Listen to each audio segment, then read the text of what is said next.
Do you have the Oh, recording weird. sign? Good. Yeah, Okay. cool. Do you still consent to the recording of this podcast Yes, and the subsequent distribution of this podcast on various platforms? yes. All right, then here we go. Everyone, welcome back, Laura, one of my first guests here. How are you today? Oh, I'm good. I feel like I always take a pause after saying good because then I Yeah. think, how am I really? Ah, it's just an automatic You know? response. Someone asks you how you do, you say good. You could be having a miserable day, but you just say good, right? Yeah. Yeah. So I've come to this practice of um, really thinking about it, and Yeah. then hopefully they're willing to ask that question and wait for a real response because if not, they stepped into it. Well, that's the thing. I think we kind of touched upon this a little bit last time, which was I don't think people really want honesty. They're just asking you how you're doing out of politeness. They don't really want to know. And then we don't really want to say that we're doing bad, right? We just want to be like, Yeah. oh, everything is good. Right. But I think there's a downside to that too, like because no one could do this thing called life on their own. Don't we need help? Shouldn't we be? Wouldn't it make sense that someone would ask you how you're doing, and we could say, well, actually, I got this thing, and then the other person will go, oh, but I don't know. I don't know if that's Yeah. gonna I work. mean, I feel like as long as you're willing to hear their side too, and if that it's a two-way thing. Um, and I also keep it brief. Like I'll say, well, I mean, I'm all right. Not great, not terrible. Like I'm good. What about you? You know, as long as I open it back up to them, it's almost like I've given them permission to give me a real answer as well, which is what Okay. I want. Okay. Yeah, I see what you're doing there.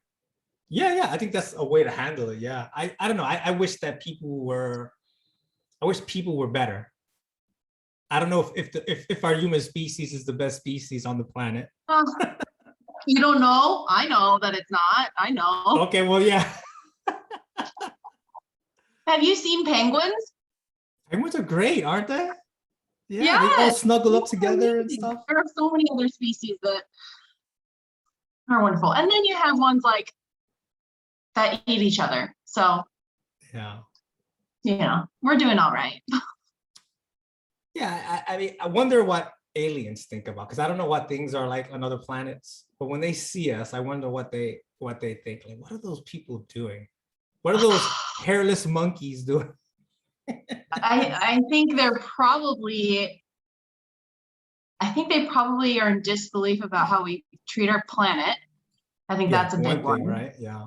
Among lots of other things. But I feel like that's a big one that they would, I mean, who goes around destroying your own home when you got nowhere else to live? So I think that's probably one that would be like a Yeah. Or your own given. society. I think we destroy our own societies by hurting other people. You know what I mean? Make Mm-hmm. someone so distrustful. And we're getting negative. We're on a kind of negative vibe today. I can't help it. I don't know what it is. Let's change the subject.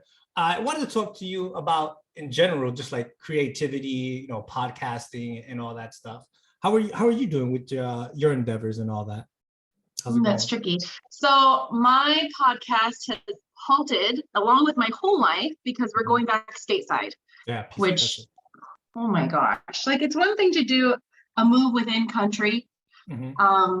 which is tricky anyway, but to do one from the other side of the world and worry about cell phones and all your stuff arriving in so many different pieces and when you can and can't take and having to wait till you get there to really look for homes, that's a whole different level of discomfort and putting that routine on pause. And when you're a mom of two autistic kids like I am, that routine is not just comfortable, it's like essential to our survival. Yeah. So it's going to be, I'm just prepared. It's going to be really, really bad.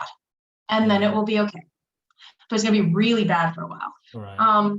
Apart from that, my huge focus right now that I put all my time and effort into is the children's book that I'm publishing myself.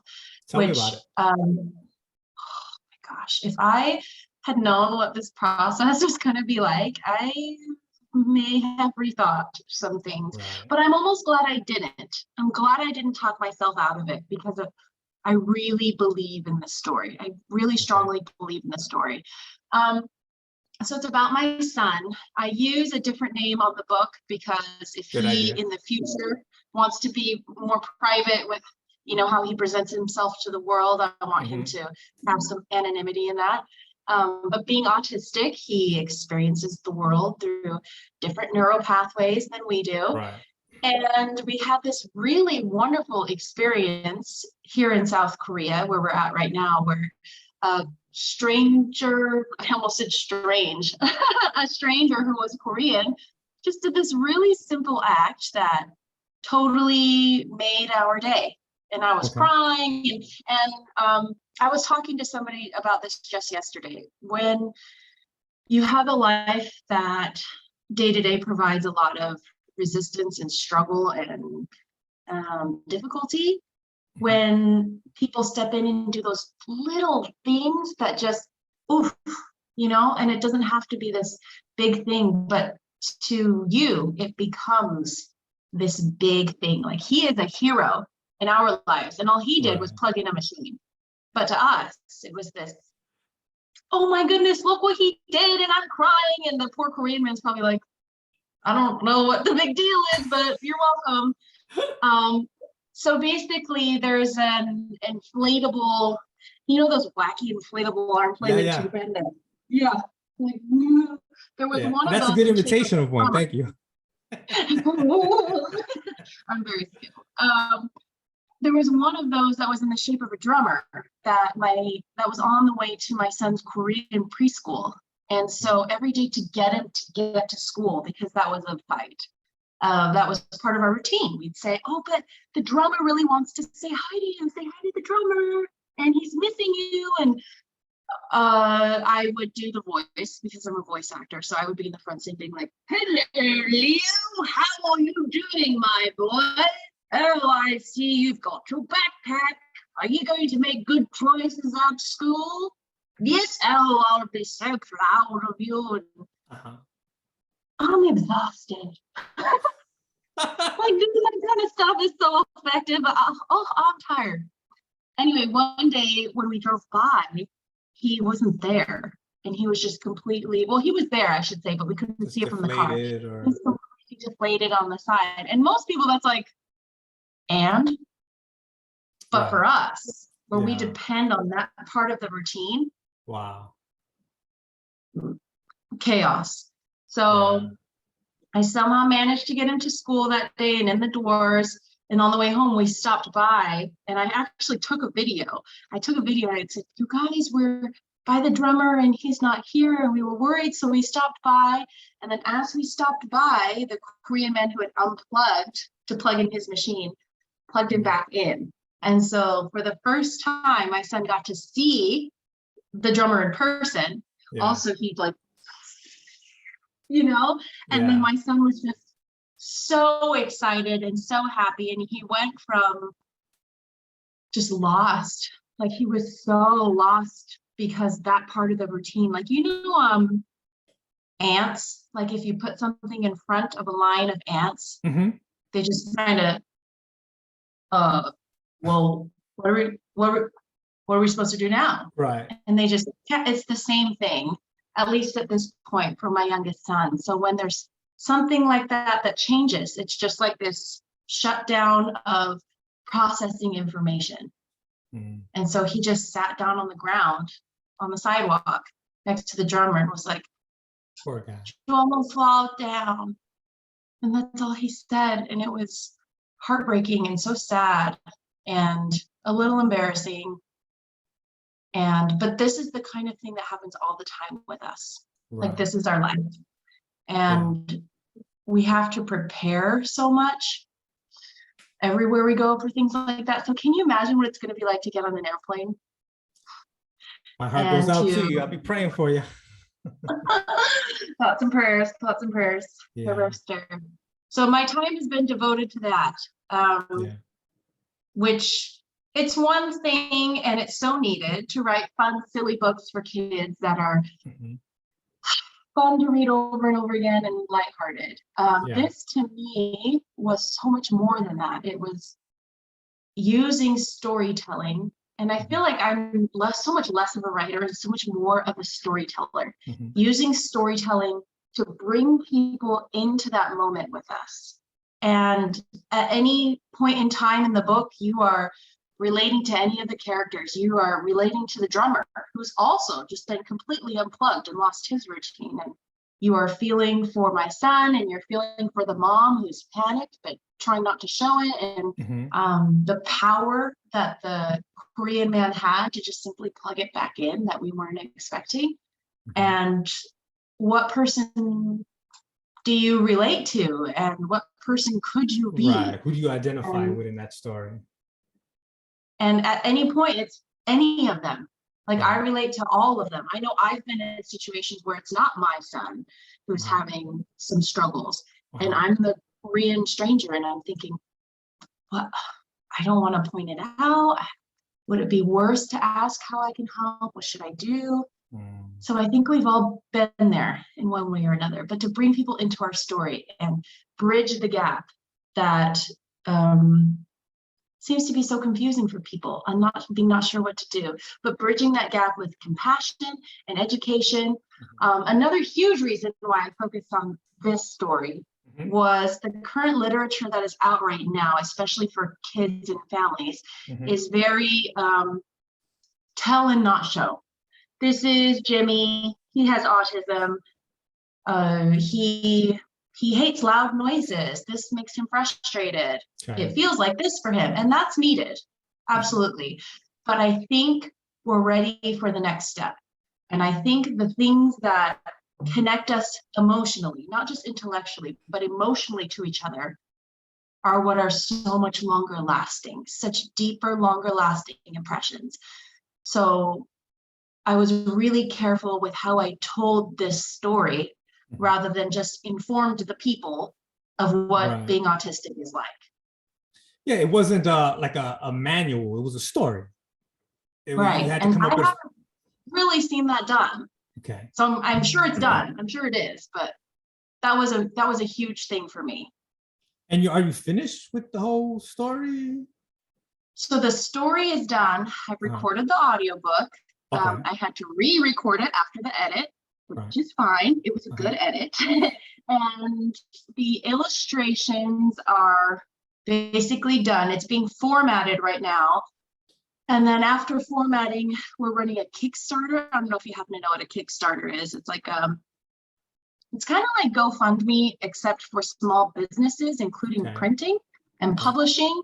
So before I put in my big tens of thousands of dollar order with the printer, I can do like a fundraising platform that says, you can buy my book, pre-order it, and then I will send you copies. But it's money that can go toward the book rather than hoping to recoup some amount of it.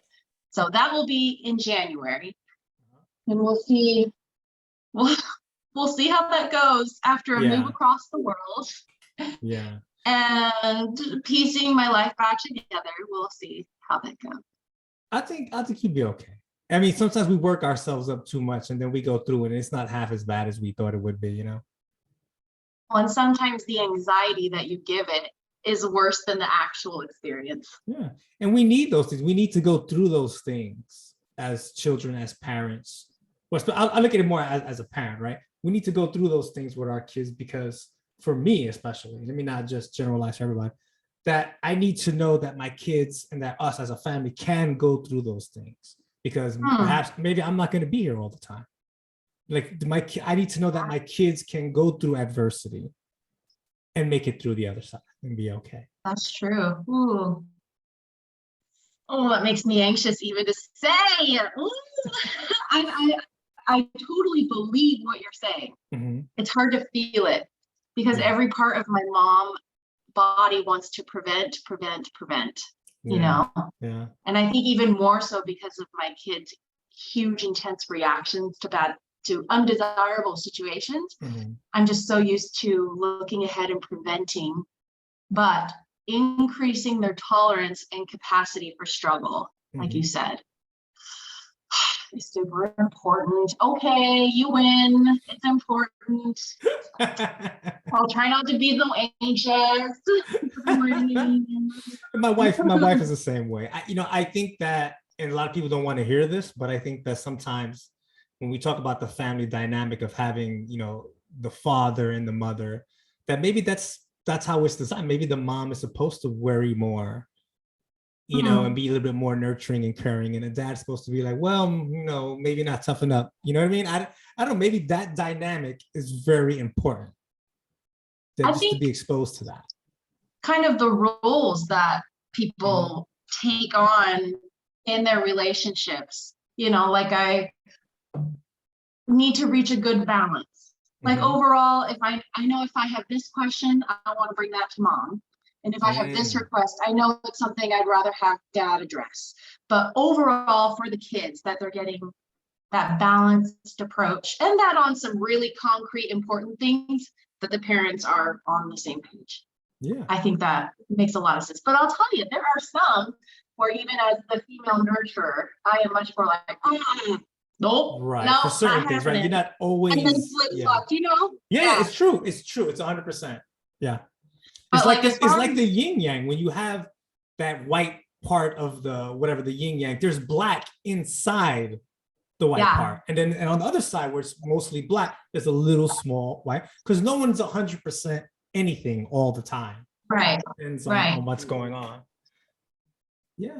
And for our kids to just see, I think, the different dynamics lets them know that the world isn't just this one thing. There's more. There's different points of views and different ways that people express or feel certain situations. And for them to know that, I think is very important too. So they never feel stuck or whatever, Like, I know my husband and I have never shied away from arguing and disagreeing with each other in front of the kids. I think that's very good. A lot of people, view that as like, oh, I think if it's at the level where like you need to hide that, if it's inappropriate, there's a level to it, right? Yeah, you shouldn't be screaming. Like, we're yelling, well, that shouldn't be happening. Period.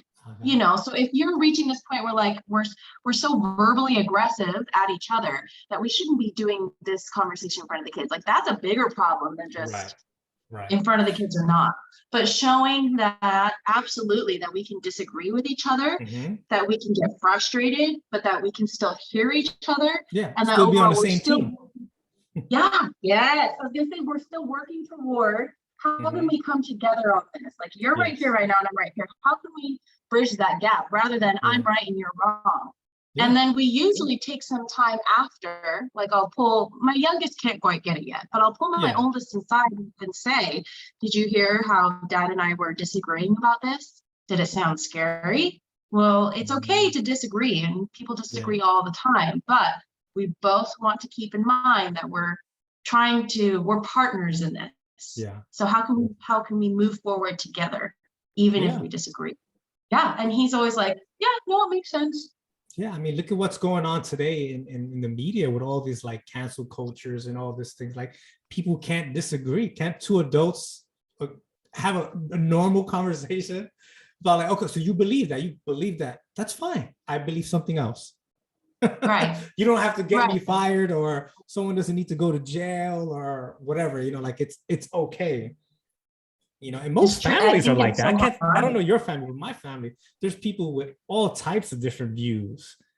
Really? Like, it's just like that. That's how it is. I think we all, mostly for the most part, love each other and support each other. But I mean, there's things that I've heard people that I love and I know are great people say things that I'm like, what? But I mean, that's the world we live in, right? We're autonomous. No one's a robot. We're not puppeteers. We could just make people feel the way they want to feel. We want them to feel or behave the way we want them to. In a way, that's a blessing, because the world would be so boring if everyone just bend to your will. Right. Or the will of someone else. I think, did we talk about this last time? I think we may have, because I agree with you to an extent. Okay. And you may not like this. That's okay. We could still be civil about it. That's okay. We can. I'm going to think less of you and hate you and call you out to everybody I know, but Yes, 'cause that's healthy. no, I'm just kidding. I think as long as what we disagree on Mhm. doesn't devalue or encroach on the rights of people to exist and the rights of them to be happy. So in other words, I'm not going to agree to disagree with you about racism. No, like I can agree to disagree with you where I'm like, I'm not interested in talking to you. I'm not interested in, but I'm going to advocate and advocate loudly. And if I find out you are a racist person in a profession where, like you're an educator or, you're influencing children and your racism is affecting how you talk to these children and shape them. I understand. Yeah. Do you see what I'm saying? Yeah. But if it's like, I really like this football team. I believe in God or don't. That's right. That's a big one. Yeah. Your realm of what you do or don't. I have my own firm beliefs, but that is none of my business. Yeah. But when it comes to some of those things, then like I'm gonna put up a fight about that, You have that and right. Not a fight like name calling or like I do think we have lost the art of discussion and disagreeing while remaining engaged and open and civil, right? Yeah. And that's not when people change their minds. People don't change their minds because I think we did talk about this. I'm telling you. I'll share. Like I don't like racism. You know what I mean? But I feel that you have a right to be racist if that's what you believe in, as long as you don't, like you said, like you're not hurting people or how do I say it? Trying to think of a way. So if you work for a company, right, that's it's like a corporation, so it's a conglomerate of all different types of people and races and stuff like that, and your job is to perform at the highest level, and your racism is stopping us from performing at that level because you won't hire the best person. You're only hiring according to an ideology that you have. I have a problem with that. And if your bosses want to fire you or whatever, I get that. But if you want to be a guy who openly feels racist and you don't think races should mix or something like that, I'm fine with it. I don't agree with you, but I agree that you have that right to say that. And that's fine. I don't think you should be punished for that. Yeah, I don't think you should be punished in any way, because the punishment, you hinting towards that. The punishment, we think of the penal system in let's talk about America, right? You would think that it's to create a deficiency. Okay, you're a person who likes to, commit a certain crime. We want you to stop doing that and be a productive person of society. But our penal system does not do that. It just punishes. It doesn't teach. It doesn't convert. It doesn't open up someone's mind. And it's the same thing with when you punish a person for their thoughts or their views or how they feel. It doesn't change anything. I know that if I talk to a racist person, and me being of Latino descent or whatever and having different views, the more people who talk to that person with respect and dignity to their points of views, that person can no longer hold that perspective most of the time. They will end up changing. Most people who are racist don't have that much exposure to other races. They're in a bubble full of negativity. And when you confront that with, calmness, civility, that's the antidote. And punishing someone, just with kids, like I don't know what certain people's stances are, like a spank or whatever. Like I think a spank is okay to a level, but this is what I say: you should never hit your kid or spank or whatever. If they do problem X, right, and you spank them, and then they do problem X again and you spank them, and they do problem X again and you spank them, you know what? The spanking's not working. Right. So they're not learning. That's the same thing with the penal system. Like we keep sending people to jail and we're just making them better criminals, better killers, better drug dealers. We're not solving the problem. I went off on a rant, sorry. No, it makes sense, but I mean, as long as prisons are for profit, I think there's not a lot of Exactly. Ding, ding, ding, incentive ding, ding, ding, to ding. You want, inform anybody. So, I mean, that is a whole. I do think we may disagree on. I think you have your right to speak Mhm. whatever you want to say, obviously, and I don't think there should be lawful repercussions for that. Mhm.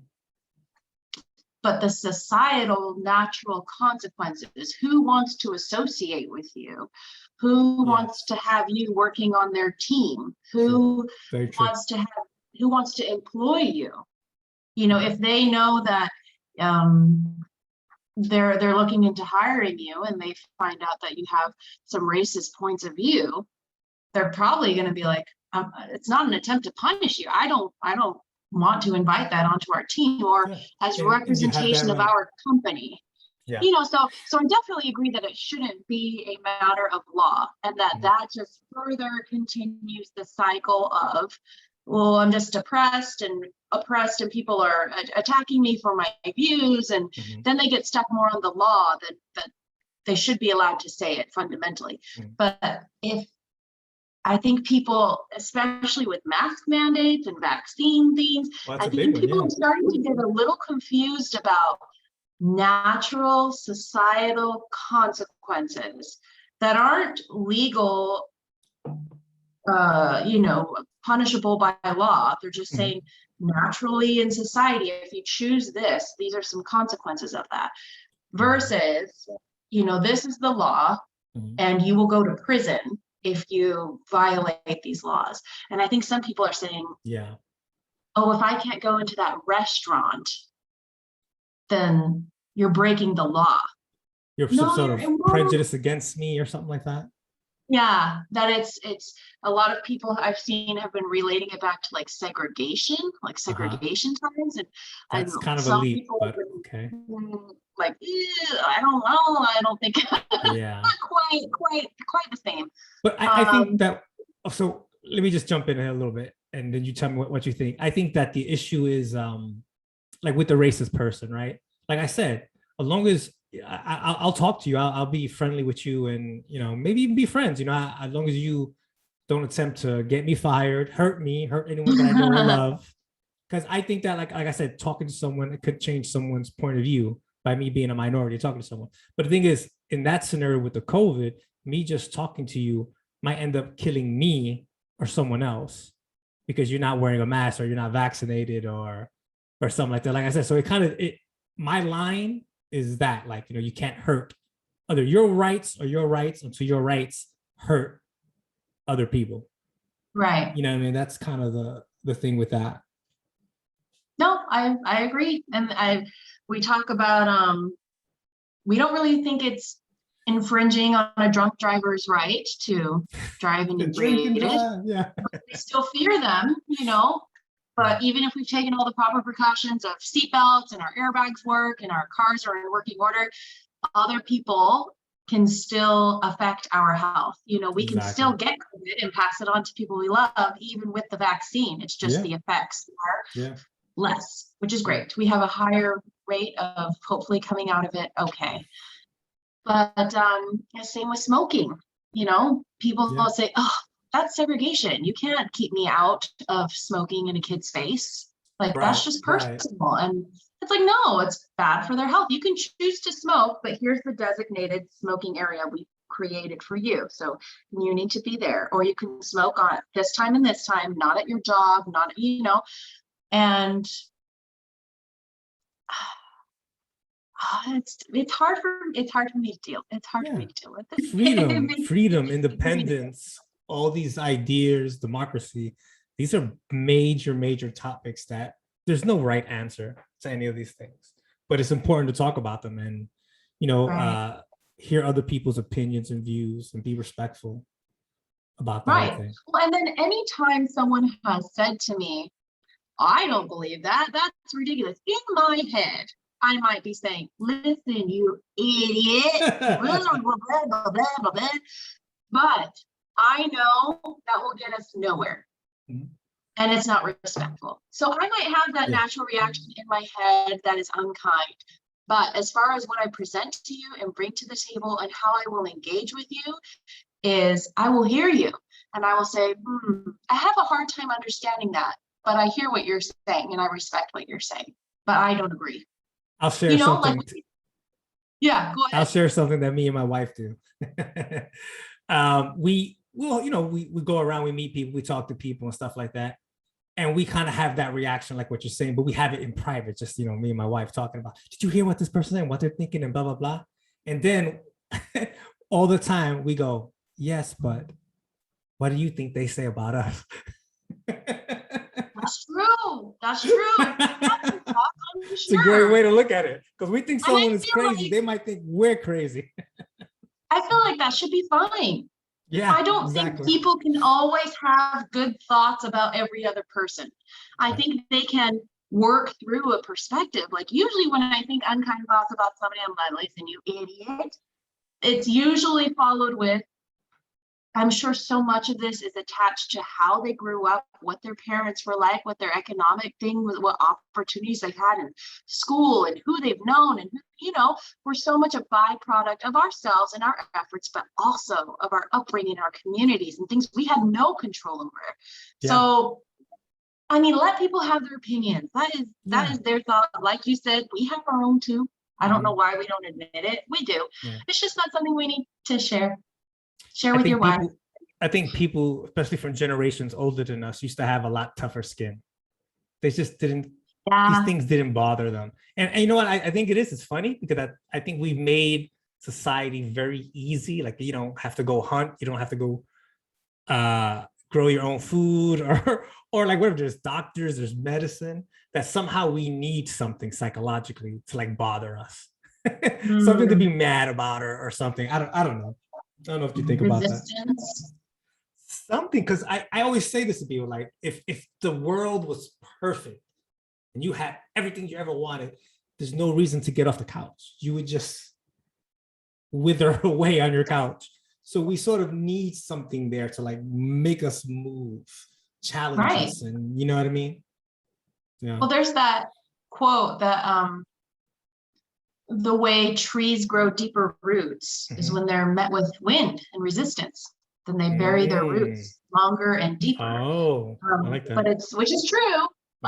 Agriculture, yeah. We grow in distress and we grow in opposition. It's the same with exercising. That's my thing. It's pick up the weights and push yourself hard and be in a bit of pain.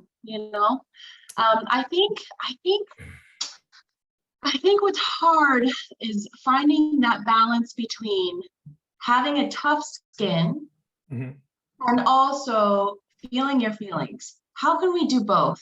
Because I think both are so essential. There are often times where I think the older generation that you referred to has that tough skin, that tough exterior. And then on the inside, there are so many emotional issues that are just unaddressed because we don't talk about that. Right. Well, yeah, I mean, if you're ignoring your feelings or thoughts, it could appear as that you're having tough skin. But for me, the true definition is that you're actually experiencing those things and you're still okay. You're still, you know what I mean, moving on and not as affected by it. Because like I said, when my kids, when they get upset, when you tell them, you can't have 100 pieces of candy or whatever. It's like, and I'm upset. Like, I respect that you're upset. I understand that you feel that way. And that's you probably should feel that way, because I would, when I was a kid, maybe I wanted to do the same thing, but you still can't have the candy. You know what I mean? Right. Understand that whatever you're about to go through is going to suck. Kind of like we were talking about your experience here. But that's okay. It's going to suck. Yeah, I'm going to feel it. That's okay. You know what? Because after that, it's going to go away and we're going to fall into a routine. Okay. And everything's going to be fine. Right. So I think as long as there's that balance of what you said, that tough doesn't mean ignoring the feelings. Right. That's tough a way of coping, but not that you're healthy. Sitting with it, the good and the bad, and that you give it some space and respect. And then there's something I learned in therapy. Oh, I've seen a therapist. I've seen a therapist like my whole life. Something I learned in therapy. You used to be, oh yeah, I think I knew Yeah. that. So my therapist was amazing. Something that she helped me address was all this resentment that I didn't realize I carried over Mm. Yeah. from all the time. So somebody could say something and my response was disproportionate to what they were saying. Okay. But it's because I carried all this resentment with me from all the previous interactions that we had had. Right. Right. And the reason I carried it over was because I felt really uncomfortable expressing any kind of negative like Mm. confrontation. So Yeah. even if it was just like, oh, I know you totally mean well, this part feels really icky for me. It Yeah. feels really uncomfortable when, it'd be super helpful if you asked questions about my sons with autism rather than saying, wow, what you do is so hard. And that must be really hard. Like that feels really isolating to me. But I know you're saying you love Yeah. me, Yeah. but I it would see be what you're really saying. helpful Yeah. if you phrased it like this. So instead, I just get the ick and it would just carry with me and then I'd blow up over something really dumb. Yeah. And so I've learned that if I can just set that boundary and let them know, and there's some people it's just not even worth to do that, and I just avoid them. You know what I mean? Like Yeah. this is only And for people sometimes you I got to do know. that. Yeah. Oh Yeah. yeah, oh yeah. I have like this much emotional capacity outside of my kids and my Mm. family to give. Yeah. And I'm not gonna give it to everybody. I've got like this much space, I hear you. and that's okay. Some Yeah. people have more because of maybe they have less stress in their family life than I do. That's okay. Yeah. Good for you. That's what I want to say. Okay, good for you. But for the people who are worth it, who are going to be close to me, that I'm giving of my time and of myself, I know they want to respect me. Yeah. And so helping them be able to do that, I know they're going to say, oh, I didn't know that. I'm so sorry. And of course Yeah. I say, don't be sorry. I'm just letting you know that I prefer hamburgers over hot dogs, kind of a thing. It's not personal. I'm just letting you know Yeah. that, Yeah. it makes my stomach hurt when I get hot dogs, Yeah. you Yeah. know? Yeah. So have you, I mean, we're having a conversation here, right? Have you found it difficult? Because you said you had some resentment, some challenges. So I could see, I don't feel this way, but I could see where there's people out there who look at you and sort of put you in a box somewhere. But yet that box is not really, from just talking to you, I could see like that box is not really you. Is that the kind of thing you maybe had some challenges with growing up in your past, or? What kind of box are you maybe referring I to? don't know. Like, Like, so look at the how type does of hair everything- you have, the haircut. oh, I don't know. Maybe people think you're something other than what you are, and so when they approach you, they sort of have this preconceived notion of who you are. Yeah, or am I way you out there? know, I'm sure people have, because I know I do, Mhm. well-intentioned or not, I have a natural reaction and quick judgment of what to expect when I'm about to talk to somebody. Mhm. But it's never with any kind of intention that I'm deciding that. It's just a gut reaction. Right, right. But I think I'm so forward and open, and I put so much effort into being genuine Mhm. that I almost don't care what they think.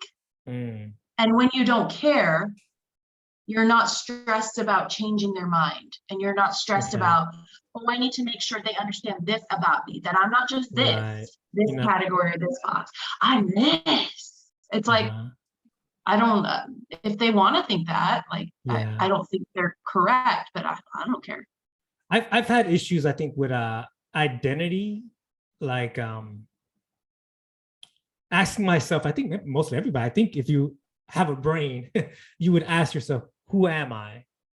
You know what I mean? But when I ask that question, I think the difficulty that I have is that I'm not any one thing. I think I'm so many different things. And so then when I talk to someone, and a lot of times when we talk to people, they're kind of like a mirror for us, right? And what I'm getting back from them is like, that's not exactly who I am. That's a part, maybe, or who I am. And I think that's where the struggle comes from me. If that makes any sense. I don't, So like the and tell me if I'm wrong. So like the yeah. feedback or the impressions you get of what people think, who people think you are, doesn't Mhm. match up right. And so it Not all feels the weird. time. Right. Right. Huh. Or even myself sometimes when I maybe do something or whatever, and I'm like, well, why did I do that? Or why did I say that? Was that peer pressure or was I actually feeling that way? You know what I mean? Or like, or Yeah, maybe that's true. Maybe I was that person at that time. And that's the tricky thing about who we are, right? That's changing all the right. time. That's so true. Yeah. So Hmm. I don't know. It's just You know, always been a thing for me. I can, this is one of those that I hear what you're saying and I believe what you're It's saying. hard to put it in words. Like, I can't relate to that one. can't relate to it. No, I can't relate to it, but that's I get okay. it. And I think a lot of people really struggle with their identity, like Yeah. who, not just how people perceive me, but does that match how I perceive myself? And how do I even perceive myself? Oh Because my that's God. ever Yeah. changing, as you Yeah. said. And then we have the me now and me then and me in the future and what are my Yeah. goals? Yes, And then it's just exactly. it's so I think I So have complex. so much contentment in who am I? Like I'm me. But like who is that? It's like like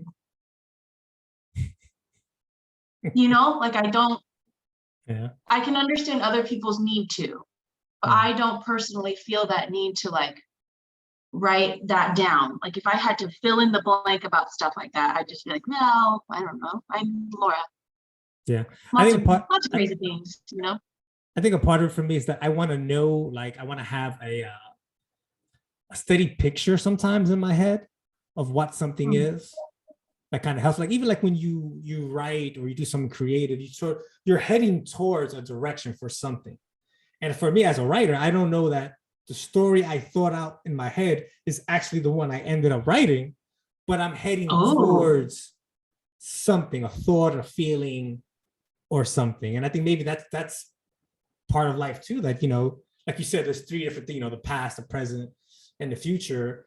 Do we really know our future selves? Like that hasn't happened yet. Do we even really know our hmm. past selves? Like because we're judging our past selves through who we are now, which is a different Yes. thing. So it's complicated.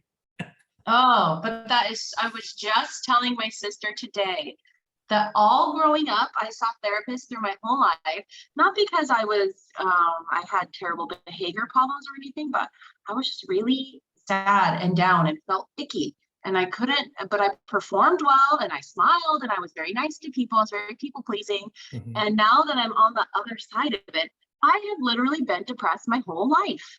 And I never, like now, like I said, now that I'm on the other side, about 3 years ish now, and Mhm. it's one of those ebbs and flows things. I have better days than others. Mhm. But now seeing, because I can feel it coming on and feel like, oh, Mhm. that comment that was just made just sent me spiraling. I'm Mhm. getting that heavy feeling where I forget how to laugh. When I Mhm. smile, it's a forced, disingenuous smile.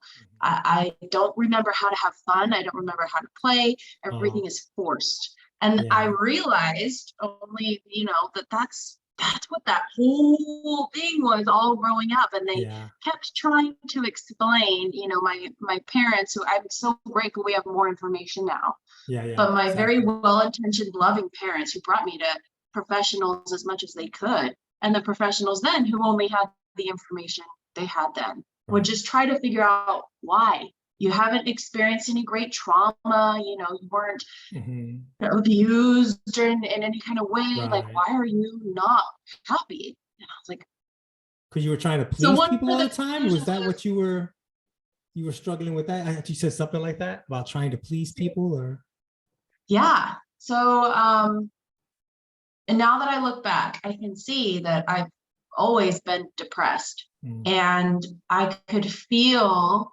so I would do things that were dangerous and attention seeking, but mm, always within the categories of, like I never did drugs. I never did things that were considered like, oh, that's a bad choice.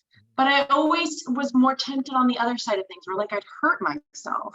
And these are things that I didn't understand why. I just knew that I needed to do something with these feelings, Right. You but I got to didn't go know what somewhere, those right? feelings were or why I had them. But I knew that if I hurt myself in some way, then I could see it. Then I could say, that's why. Instead of Oh, just being like, I don't know. so like you I don't had to know. put it somewhere. It had to identify something and say that I that's had what, to even if it's not justify. really the real reason, that helps you, like somewhat of a cathartic feeling, a way for you to process the emotion, be able to move on, even if it's not the real thing. Like it helps you Like in now some it way. exists. Yeah. Yeah. Before, why does it exist? And I can say, Yeah. now this is why it exists. But the thing with And that is that once you put it on that thing, let's say it's flowers. Damn, flowers are making me miserable. And so yeah. that you cut all the flowers out of your garden, you might still be, you know what I mean? Because the flowers weren't the real issue. You know what I mean? It's just kind of like No. what you Oh, made. Yeah. precisely. Yeah. Precisely. In that moment, I would feel this relief. And after the adrenaline kind of rolled down and you would come down from the adrenaline, you're just like, well, now I now I still feel that same heavy blanket of Yeah. depression, but on So top of it, yeah. now there's just so much more evidence that something's really wrong here, Yeah. Well, the which thing with is more depression, scary. I I try to explain to people. Well, I did back in my days when I was trying to be a therapist. But they think that depression is the opposite of happy, which is like sad. But really, depression is like I don't feel anything, kind of like a numbness, or not a lack of motivation or something like that. So, in that, when you view it in that way, even cutting yourself or hurting yourself, causing pain, is better than feeling nothing. You know what I Mm-hmm. mean? It's something. Well, Yeah. and I, when oftentimes when what will trigger me spiraling into feeling depressed, and luckily it's much shorter lived now. If I have a Right. really good sleep, oftentimes it'll just come back up, which is So great. I'm very important. grateful. Sleep is so So important. important. So glad I know I have tools in my toolbox now. Yeah. I can get curious about, oh, what what is going on here? Like I am, versus before it would just I'd get really snappy Yeah. and angry and I didn't know why, and other Yeah. people would just have to deal with me, and that didn't feel good. So now I have all these tools that I could say, what is that? Why is that? And if I understand it, a lot of the ickiness goes away if I unravel that experience, if I give it a why, give it a story. And then a lot of times we are wired for story. We are. It makes We such are. a huge difference. Mm-hmm. But I remember feeling just so confused. Mm-hmm. And I remember, like, looking back now, it's so clear to me. But in that moment, I had no Right. idea what was You going can't see on. it. You're too close to it. Yeah. No. Well, and I'm 12, That 13, too. Yeah. through high school. Can you imagine an 11-year-old being like, and the way I experience depression isn't sad, like you said. For me, it isn't necessarily complete lack of emotion either. But what I do is a big trigger is anxiety. So if a Very situation related is to depression. Yeah. yeah, if it's too intense for me, if emotionally it's too like if my oldest has or my youngest, if he has like a big episode in public, emotionally that is so huge for me. Yeah. Apart from just feeling embarrassed by the situation. Right. Just the thoughts of his future. How will he handle this? Will he be okay? Will he ever move out of the house? Or is he going All to be that our stuff just starts flooding in. Yeah. How is he going to do this when he's 15, let alone he's 5 and he's enormous, so it just spirals. And when I can't fit all of that in here anymore, I just and I just shut down. Yeah. And I think it's to protect. Mm-hmm. I was going to say that's not necessarily a bad thing, because sometimes you do, because you know whatever I'm feeling is too much, because I can't do what I need to do if I feel it. So you do need to shut down. Yes, that is not. I'm on my people own, always try to make it like that. Oh, it's a bad thing. Like we were talking about, it's good to process and to feel. That's the thick skin. but not all the time. There are exceptions to the rules. Like maybe in a situation like that, or like if you think of people like in horrible traumatic situations like war or whatever, you don't have time to deal with that. Or if someone's trying to hurt your kid or something, you don't got time to feel fear or whatever. You need to do what you I need to do. be effective and I need to function. Yes. Yeah. And in absolutely. that scenario, I think that's acceptable. That's fine. Right. But sooner or later, Well, you're going to have to come to terms with it, though. You're going to have to deal with it because it didn't go away. It's there. I have to sling that baggage over my shoulder. And then when I walk away, I have to tell my husband, look, you did nothing wrong. I am still back in that moment. I handled it well. Because I handled it well, I have all this to deal with. Mm-hmm. It's not your fault. I will try not to take it out on you. And it's so great because we used to just be really passive aggressive with each other and be like, ugh. Whatever. And I just wait for him to be like, honey, what's wrong? You know, which is never how it goes. And I wouldn't do the same for him. We're both just waiting on each other to ask us, are we okay? And it never works out. And now I just say, it's not you, it's me. I'm having a really hard time. It's going to take me a while to feel this out. And he'll just say, oh, well, what do you need? Right. Amazing. Now we're on the same team. It would be super helpful if I had 10 minutes when we got home. I just need to zone out. It's interesting that I think challenges also bring people together. And I think about me and my wife, you know, starting from the beginning, we had a lot of challenges, but it just made us stronger because it's like, there's this thing that we need to do and I need you to do it. You know what I mean? So that just, I think that's helped a lot out. You could have a life that's just a little, like I said, a little too easy and it's just not, it's not right. You know what I mean? It just doesn't feel right. I think that those situations can either be, you can't stay in the same spot in them. I think depending on how you approach them as a couple, it can either bring you closer or it can push you further away. If you take out the stress on each other in those situations, you got to do something with it. Then no, you know, it's like those negative sides of a battery, you just repel. But if in those vulnerable moments, you're willing to turn to your partner and say, I'm really struggling, or you commiserate together rather than commiserating at the person, saying, you're doing this wrong, saying, this is really hard and so stressful. Oh my gosh, but we can do it. We're in this together. You know, I'm so glad it's you. I'm going with this through, even though it's hard. It's this we instead of you and me.